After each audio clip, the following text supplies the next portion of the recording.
सक्षम news India में आपका स्वागत है। अगर हम बात करते हैं मुंबई बीएमसी चुनाव को लेकर, सभी पार्टियों ने जहां अपनी कमर कस ली है बीएमसी चुनाव को लेकर, और इस बार शिवसेना के लिए थोड़ा देखा जाए तो बड़ी मुश्किलें नजर आ रही है इस बीएमसी चुनाव को लेकर, क्योंकि जहां कांग्रेस गठबंधन में है और कांग्रेस अलग इस चुनाव को लड़ने वाली है, वहीं बीजेपी भी अपनी कमर पूरी तरह से कस ली है। उत्तर भारती का एक बड़ा चेहरा लोगों के सामने लेकर आया है, लेकिन इस चुनाव मैदान में लोगों के सामने एक और बड़ा चेहरा, एक और बड़ा संगठन है जो लोगों के सामने आने वाला है। जिस तरह से अगर हम बात करें, श्री राष्ट्रीय राजपूत कर्णी सेना के राष्ट्रीय अध्यक्ष सुखदेव सिंह गोगामड़ी इस समय मुंबई पहुंचे हुए हैं। क्या वजह है, क्या बीएमसी चुनाव को लेकर उनका यह दौरा है, इसको लेकर हम उनसे बात करेंगे। सबसे पहले सुखदेव जी, आपका स्वागत है। जी नमस्कार।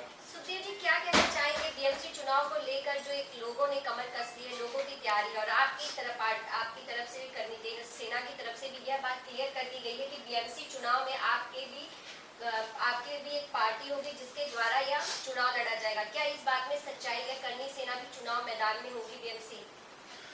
ये बात सही है। सबसे पहले तो देशवासियों को आज तीज, हरियाली तीज की हार्दिक शुभकामनाएं। हम आने वाले बीएमसी चुनाव में कर्णी सेना महाराष्ट्र में मुंबई से शुरुआत करेगी, ये बात सही है। तो 227 सीटें, इन 227 सीटों पे क्या कैंडिडेट होंगे? अभी कुछ ही सीटों पे आपके कैंडिडेट होंगे? भाई 227 पे होंगे तो 227 पे करेंगे, अगर 50 पे भी होंगे तो 50 पे करेंगे, पर शुरुआत करेंगे। अगर कोई पार्टी, जिस तरह से आप अगर किसी का वोट आप काटने के लिए जा रहे हैं, अगर कोई पार्टी आपके साथ गठबंधन के लिए आती है तो क्या कर्णी सेना गठबंधन के लिए तैयार होगी? गठबंधन के लिए जो हमारी कोर कमेटी बनी हुई है वो अगर डिसीजन लेगी तो ठीक है, वरना तो स्वतंत्र हम लोग चुनाव लड़ेंगे। अब आप किस तरह देखते हैं, आप अभी मुंबई पहुंचे हुए हैं, मुंबई में आपका दौरा किस विषय को लेकर था? क्या बीएमसी चुनाव को लेकर दौरा था या फिर कोई और वजह थी? और यहाँ के विकास की अगर हम बात करते हैं तो उसे आप किस तरह देख रहे हैं? कोविड में किस तरह से यहाँ की राज्य सरकार ने काम किया? फिर राज्य सरकार कोविड में करे या ना करे वो तो बात अलग है। राज्य सरकार अपना काम अपने स्तर पर कर रही है, बीएमसी है वो अपने स्तर पर काम कर रही है। मेरा महाराष्ट्र यहाँ मुंबई आने का कारण ये रहा कि मेरा कुछ तो स्वास्थ्य पिछले काफी दिनों से खराब चल रहा है, तो उसका चेकअप और बॉडी चेकअप और जांच होनी थी, वो करवाने के लिए आया। इसके साथ साथ यहाँ के जो मुंबई के पदाधिकारी हैं उनसे बैठ करके बातचीत की गई, बीएमसी चुनाव को लेकर के चर्चा की गई। क्या लगता है, लोगों ने जिस तरह से कर्णी सेना को हमेशा ही देखा है सच्चाई के लिए, जब लड़ते हैं रोड तक पे काफी चीजें लोगों ने देखी है, क्या चुनाव में किस तरह से जनता में किन मुद्दों को लेकर, क्या मुद्दे आपके होंगे जिसको लेकर जनता के बीच में होगी कर्णी सेना? मुंबई के अंदर सबसे बड़ी समस्या है पानी निकासी की। अगर 5-10 आंगल बारिश हो जाती है तो पानी नहीं निकलता, पानी में पूरी मुंबई तैरने लगती है। इतने सालों में पानी निकासी का यहाँ कोई प्रबंध नहीं हुआ। सबसे सर्वप्रथम उसको देखेंगे, उसके बाद हमारा ये रहेगा यहाँ के जो सीवरेज हैं, नाले हैं, उनकी देखरेख में उनका सिस्टम बिठाएंगे सही। उसके बाद जो बीएमसी के अंदर जो कमियां चल रही हैं उनको हम पूरा करेंगे। जैसे अवैध बिल्डिंगें बनी हुई हैं, जो अवैध बिल्डिंग है नहीं, सही बिल्डिंग है, उसको रंजिशवश तोड़ा जा रहा है, अवैध बिल्डिंग है उनको बचाया जा रहा है। इन विषयों को लेकर के हम आगे बढ़ेंगे। बिल्डिंग की आपने बात की है, जिस तरह से आप कंगना रावत के घर मिलने गए हुए थे और उसके बाद उनकी ऑफिस भी तोड़ी गई थी, यह बताकर कि वो उन्होंने आगे तक बनवाया था जो, तो उसको लेकर क्या यही वजह है? क्या उस टॉपिक को देखते हुए आप ऐसी बातें कर रहे हैं? जो कंगना जी के साथ हुआ था वो पूरे देश ने देखा, वो बहुत गलत हुआ था, और हमने कहा था आज ये इनका ऑफिस टूट रहा है, ऑफिस टूटने वालों का कल गढ़ भी टूटेगा, उनका गढ़ जो है वो ढहेगा। गढ़ का मतलब होता है गरूर, घमंड, वो भी उनका टूटेगा, और आने वाले समय में जो उनकी अवैध बिल्डिंगें हैं वो भी गिरेगी। और आने वाले समय में कर्णी सेना की किस तरह से तैयारी है, और किन किन राज्यों में कर्णी सेना के लोग और कार्य कर रहे हैं, और आगे किस तरह से आपके निर्देश है कि लोगों को कार्य करने के लिए कर्णी सेना को और आगे तक बढ़ाने की आपकी पूरी बैठक है? कर्णी सेना हमेशा राष्ट्रवादिता को फर्स्ट प्रायोरिटी पर रखती है, गाय को बचाने की बात करती है, हर कौम हर जाति की जो गरीब बहनें हैं उनको आगे बढ़ाने की बात की जाती है। किसी पर भी जुल्म जाती होती है उनकी रक्षा करती है। धर्म के लिए हमेशा हमारे पूर्वज लड़े, हम भी लड़ते हैं। हमारे इतिहास के साथ छेड़छाड़ करने वालों को मुंह तोड़ जवाब देते हैं, चाहे वो फिल्म इंडस्ट्री हो, चाहे सीरियल हो, चाहे वेब सीरीज हो, कोई भी हो। तो हम हमारे जो मुद्दे हैं उन्हीं को लेकर के आगे बढ़ेंगे। लोग ऐसा कहते हैं करनी सेना सिर्फ तलवार चलाना, मारपीट करना और विरोध करने के लिए ही बनी हुई है, इस पर आपका क्या कहना है? हाँ, सही बात है ये। हम तलवार चलाना भी जानते हैं, हम हथियार उठाना भी जानते हैं, हम कलम चलाना भी जानते हैं। हम कलम के जरिए जवाब देना होता है वहाँ कलम से देने में सक्षम है, जब तलवार से जवाब देना होता है वहाँ तलवार से भी देने में सक्षम है। आपने हमारा इतिहास थोड़ा बहुत तो खोल के देखा होगा। हाँ, हमारी रगों में वो खून है जो तोपों के सामने तलवारों से लड़ा करते थे। तो ये उदाहरण देने की और पूछने की बात ही नहीं है, वो तो हमारे ब्लड में है। कश्मीर में धारा 360 के बाद जिस तरह से 1 साल पूरे हो गए हैं, आप किस तरह देखते हैं? क्योंकि करनी सेना में वो आप ही थे जो सबसे आगे आपने वहां पर जाकर आपने लाल चौक पे झंडा फहराया था। धारा 370 हटने से पहले हम लोगों ने जाकर के कश्मीर के लाल चौक पर तिरंगा फहराया था। आपको पता है, सब लोग घोषणाएं करते थे हम आपकी बार आ रहे हैं वहां तिरंगा फहराएंगे, पर किसी ने नहीं फहराया। बॉर्डर पे जाते थे, फोटो खिंचवा करके मीडिया में दे देते थे और गिरफ्तारी डलवा करके आ जाते थे। ना हमने गिरफ्तारी दी, ना हमने फोटो खिंचवाई। हमने जो हमारा काम करना था, जो चैलेंज करके गए थे, उस चैलेंज को पूरा करके आए और कश्मीर भारत का अंग था और है और रहेगा। इसीलिए हमने कश्मीर के लाल चौक पर तिरंगा फहराया था। हमें गर्व है, हम क्षत्रिय हैं। आप जिस समय वहां कश्मीर गए हुए थे और अब 370 जिस तरह से वहां पर हटा देने के बाद अब वहां की स्थिति को आप किस तरह से देखते हैं? क्या उसके बाद भी करनी सेना कश्मीर में गई और आगे क्या आपकी जाने की तैयारी है कश्मीर में? फिर कश्मीर में हर जिले के अंदर करनी सेना की टीम बन चुकी है और अगले महीने में जम्मू में बड़ी मीटिंग हो रही है करनी सेना की। उसमें आप देख लेना करनी सेना का कश्मीर में जनाधार है या नहीं है, पता चल जाएगा देश की जनता को रात को। यूपी में योगी सरकार को लेकर काफी सवाल उठाए जा रहे हैं कि वहां की जनता के लिए उन्होंने कार्य नहीं किया है, जिस तरह से कोविड में भी उन्होंने कार्य नहीं किया और इस तरह से बात की जा रही है, विपक्ष पे उन पे वार किए जा रहे हैं। आप योगी सरकार के साथ किस तरह हैं? आपको क्या लगता है कि उन्होंने यूपी की जनता के लिए किस तरह से कार्य किया है? और फिल्म सिटी भी लेकर वो जिस तरह से नोएडा में आ रहे हैं उत्तर प्रदेश में, उसे आप किस तरह देखते हैं? फिल्म इंडस्ट्री नोएडा में लेके आ रहे हैं, बहुत बढ़िया है, बधाई देते हैं हम उनको। मैं तो ये देखता हूं कि उत्तर प्रदेश का बिल्कुल क्राइम को खत्म कर दिया उन्होंने और जो बड़े से बड़े क्रिमिनल थे वो उत्तर प्रदेश में आने से डर रहे हैं, उत्तर प्रदेश की जेल में रहने से डर रहे हैं, अदर स्टेट में मुकदमे लगवा करके वहां रहना पसंद कर रहे हैं। तो विकास तो किया है, पर जो राजनीतिक पार्टियां हैं एक दूसरे की विपक्षी होती हैं, वो विपक्ष वाले तो खिलाफत करते ही करते हैं। पर आजकल एक और पार्टियों के अंदर, मेरे को कहना नहीं चाहिए पर मैं थोड़ा सच्चाई पे ज्यादा विश्वास रखता हूं, मैं बोल ही देता हूं, बुरा मेरे को बनना होता है तो मैं बुरा बन ही जाता हूं। आजकल क्या है कि पार्टियों के अंदर भी दो गुट होते हैं। बीजेपी का एक गुट योगी जी को खत्म करना चाहता है। क्यों खत्म करना चाहता है? कि मोदी जी के बाद योगी जी का नाम सीधा डायरेक्ट प्रधानमंत्री के लिए आना शुरू हो गया, इसलिए उनका एक गुट बीजेपी का ही योगी जी को खत्म करना चाहता है। बाकी वहां की जनता योगी जी को चाहती है और योगी जी ने विकास किए हैं। आज हर समाज की बहन बेटी पूरी रात कहीं घूमती रहो, नहीं तो यूपी के अंदर 8 बजे बाद में कर्फ्यू लगता है, ऐसा काम हो जाता था, कोई बहन बेटी बाहर नहीं निकल पाती थी। तो उसमें तो हम योगी जी का समर्थन करते हैं, पर योगी जी क्या करे, कहां जाएंगे? उनके खुद के घर वाले उनको मारने पे तुले में, तो कहां जाएंगे योगी जी? तो आप इस बात को मानते हैं कि योगी जी जो है प्रधानमंत्री बनने की उस सीट पर बैठने के काबिल है, वो बैठ सकते हैं उनके कार्य को देखकर? मैं बताऊं, योगी जी प्रधानमंत्री बनने के लायक हैं और भी बीजेपी में काफी लोग हैं जो प्रधानमंत्री बनने के लायक हैं और बगैर पार्टियों के लोग भी ऐसे महान बैठे हैं जो प्रधानमंत्री बनने के लिए योग्य हैं, पर उनको वहां तक जाने का मौका नहीं मिलता। इस देश के अंदर जो आरक्षण बांटेगा वो वोट लेगा, इस देश के अंदर जो फ्री में चीजें बांटेगा वो वोट लेगा। इस देश में योग्यताओं की कोई कदर नहीं है कहीं भी। आज इस भारत के अंदर जेवलियन थ्रो के अंदर जो गोल्ड मेडलिस्ट हैं वो भी एक राजपूत है, वो भी एक क्षत्रिय है, पर उनको बेचारों को क्षत्रिय है, वो क्षत्रिय मानते नहीं। ये इस देश की विडंबना है। वो आज भी मिलिट्री में जाते हैं तो राजपूत लिखते हैं, पर यहां जो इस देश के क्षत्रिय हैं वो उनको क्षत्रिय नहीं मानते। ये विडंबना है इस देश की। अब हॉकी टीम है, इतिहास रच दिया उन्होंने।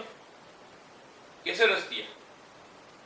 नवीन पटनायक जी ने पूरा हॉकी का खर्च उठाया, पूरी ट्रेनिंग दी, पूरी तैयारी करवाई, पूरी टीम को मोटिवेट किया, करोड़ों रुपए उन पर खर्च किए। उनका कहीं नाम ही नहीं है देश में। नवीन पटनायक जी ने ये कर दिया। श्रेय लेने के करता ये इस देश में कोई और है, और श्रेय लेने के लिए कोई और आता है। तो श्रेय लेने का कार्य हमेशा कोई और क्यों करता है? ये किस तरह रोक सकता है? ये मीडिया रोक सकता है। भारत का चौथा स्तंभ है। अब मीडिया ही बिक जाए तो हम क्या करें? सच्चाई तो इस देश को मीडिया दिखा सकता है ना।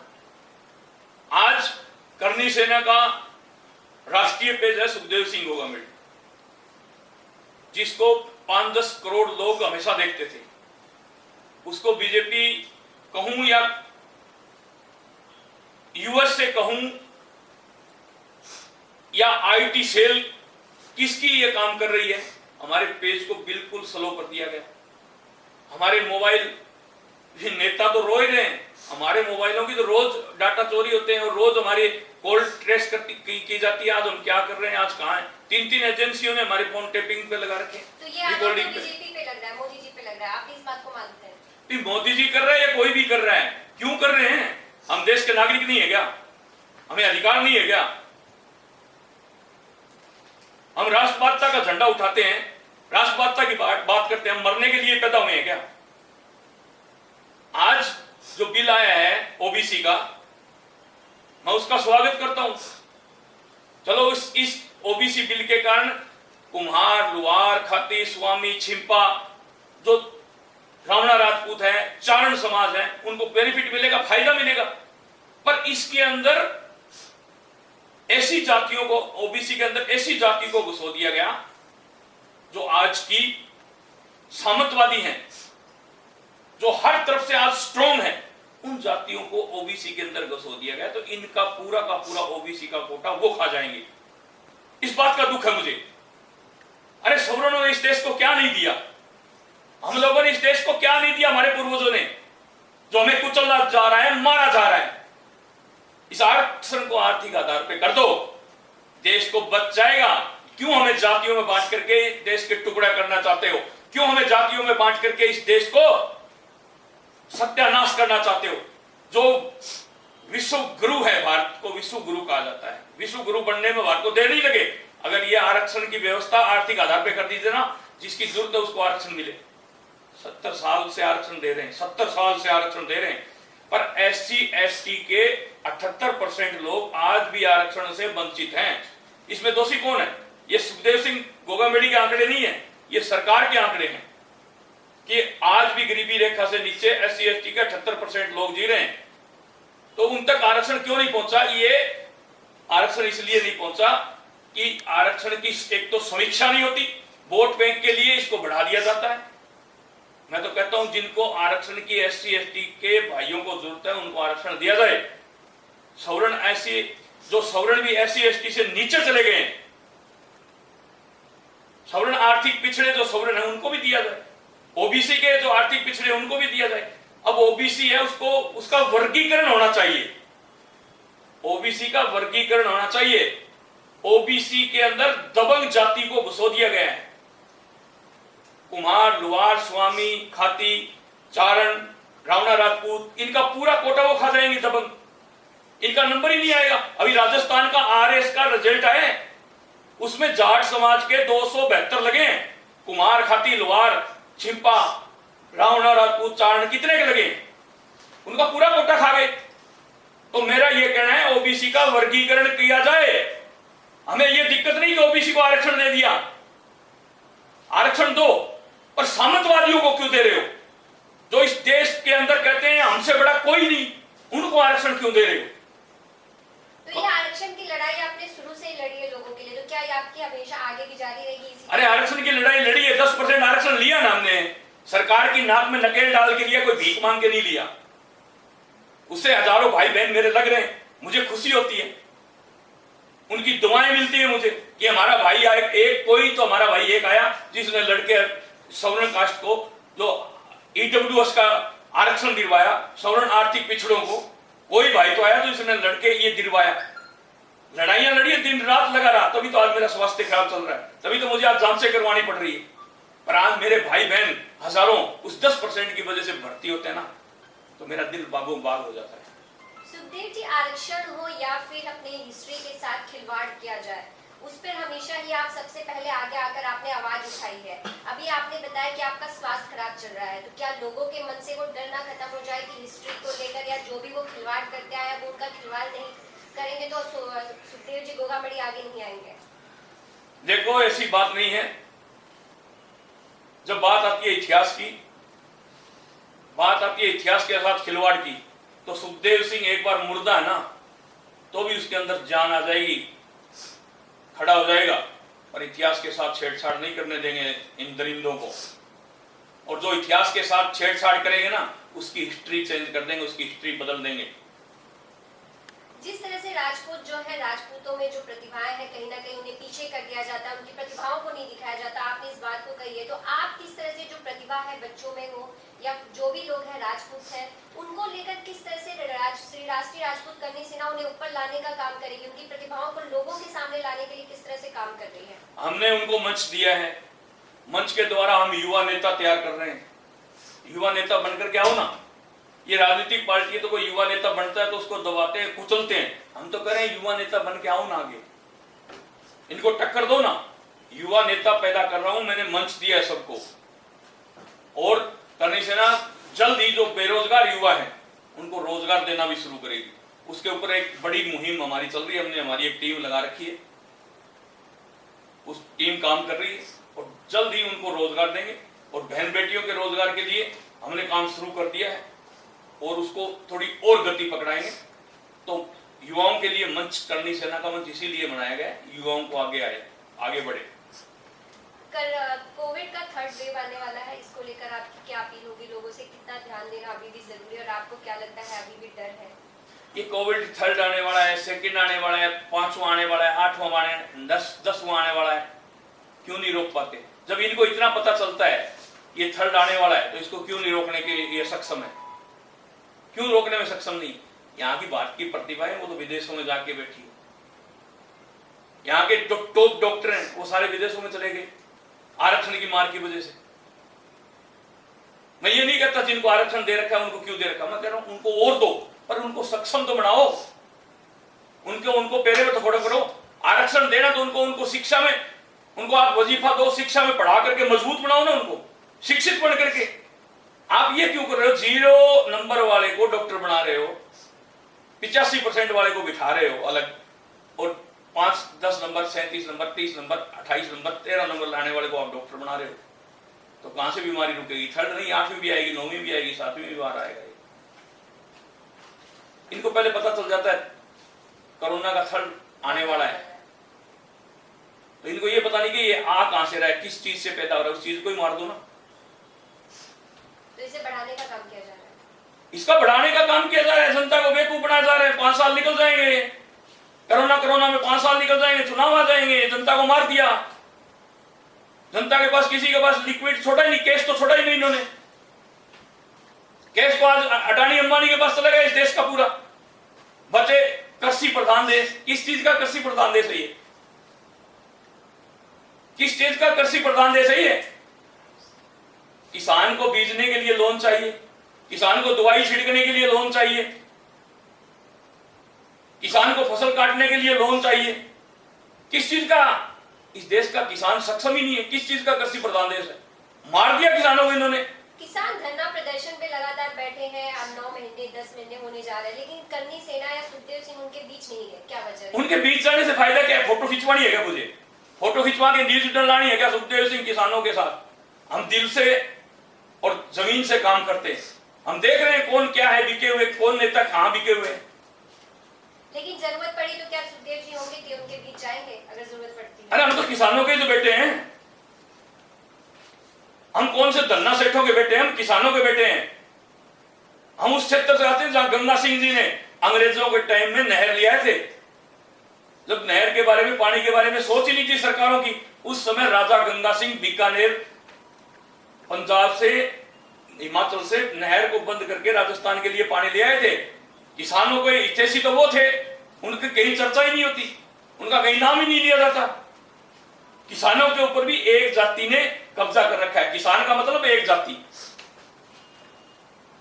अगर आप मेघवाल हो, आप कुम्हार हो, आप धारक समाज से हो, आप छिपा समाज से हो, आप अन्य कोई बिरादरी से हो, तो किसान मानते ही नहीं। एक ही जाति को किसान नाम दे रखा है। ये इस देश का दुर्भाग्य है। किसान वो होता है जो खेती करता है, किसान वो नहीं होता मेरे पास 500 एकड़ जमीन है और मैंने हिस्से में बता रखी, मेरे को पता ही नहीं एक बीघे में कितना बीज पड़ेगा, कितनी दवाई छिड़की जाएगी, पूरी जानकारी नहीं। तो किसान तो वो है जो हल जोतता है, वहां बिजाई करता है, कटाई करता है। जो धरना कर रहे हैं, जो हाईवे को जाम करके बैठे हैं, वो कौन से किसान आपको लगते हैं? वो किसान सही है, वो अपना रोना रो रहे हैं। वहां जब कानून आपने मेरे लिए कानून बनाया, जो वो मुझे पसंद ही नहीं, तो क्यों बना रहे हो? आप कह रहे हो किसानों के लिए बनाया। आप कृषि बिल के खिलाफ हैं? 100% ही। मैं नहीं, पूरा देश खिलाफ है, पर बोल नहीं पाते, बोलने की हिम्मत नहीं। जो कोई बोलता है उसके आईटी की रेड हो जाती है, सीबीआई की रेड हो जाती है, सीबीआई में मुलजिम बन जाते हैं, आईटी में मुलजिम बना करके फाइल बना करके रख ली जाती है। बोलने का मौका ही नहीं दिया जाता इस देश के अंदर। तो अभी जो लोग भी किसान के बीच जाकर जा रहे हैं उनसे मिलने, मतलब वो फोटो खिंचवाने के लिए जा रहे हैं? फोटो खिंचवाने के लिए जा रहे हैं। एक अब्बे सिंह चौटाला जो चौधरी देवीलाल जी के पोते हैं, ओम प्रकाश जी चौटाला के बेटे हैं, एक अब्बे सिंह चौटाला है, वो किसान हितैषी ओरिजिनल है। उसने इस्तीफा दे दिया, विधायकी छोड़ दी। बोले मुझे नहीं चाहिए ऐसी विधायकी जो मेरे किसानों का शोषण हो। और कौन से नेता वहां गए ना, नेता काफी एमपी भी गए, सांसद भी गए। हमारे राजस्थान से भी आए थे एक सांसद, 5,000 काफिला, 5,000 गाड़ियों का काफिला लेके आने। कहां गए वो इस्तीफा देते ना किसान हित में, तब मानते हम। कौन है किसान हितकारी? एक अब्बे सिंह चौटाला को छोड़ के राजनीति में कोई नहीं, बाकी किसान ही खुद ही किसान लड़ रहे हैं अपनी लड़ाई। अब्बे सिंह चौटाला है, वो ओरिजिनल किसान हितैषी हैं।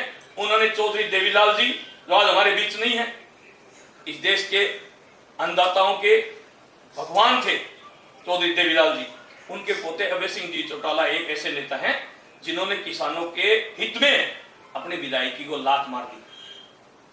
उनको सुखदेव सिंह गोगामेडी भी नमस्कार करता है। कहां है आज नेता?